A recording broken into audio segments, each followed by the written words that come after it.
नमस्कार. तर आज आपण बनवणार आहोत शाई गरम मसाला. ह्या शाई गरम मसाल्याने आपल्या जेवणाला अगदी रेस्टॉरंटसारखी चव येणार. सर्व मसाले आपण अगदी मोजून मापून घेणार आहोत. बाजारच्या मसाल्यापेक्षा हा मसाला अगदी सुगंधित बनणार आहे.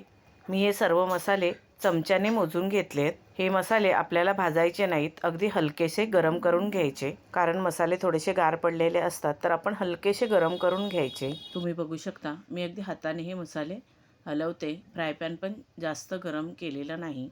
मसाले थोडेसे दमट असतात, त्याच्यामुळे ते हलकेसे गरम करून घ्यायचे. धन्यांमध्ये लास्टला कसुरी मेथी घालायची. थंड झाल्यावरती हे सर्व मसाले मिक्सरला जाडसर वाटून घ्यायचे. जास्त बारीक नाही करायचे, एवढं जाडसर असायला हवेत. आणि एका बरणीमध्ये हा मसाला भरून ठेवायचा.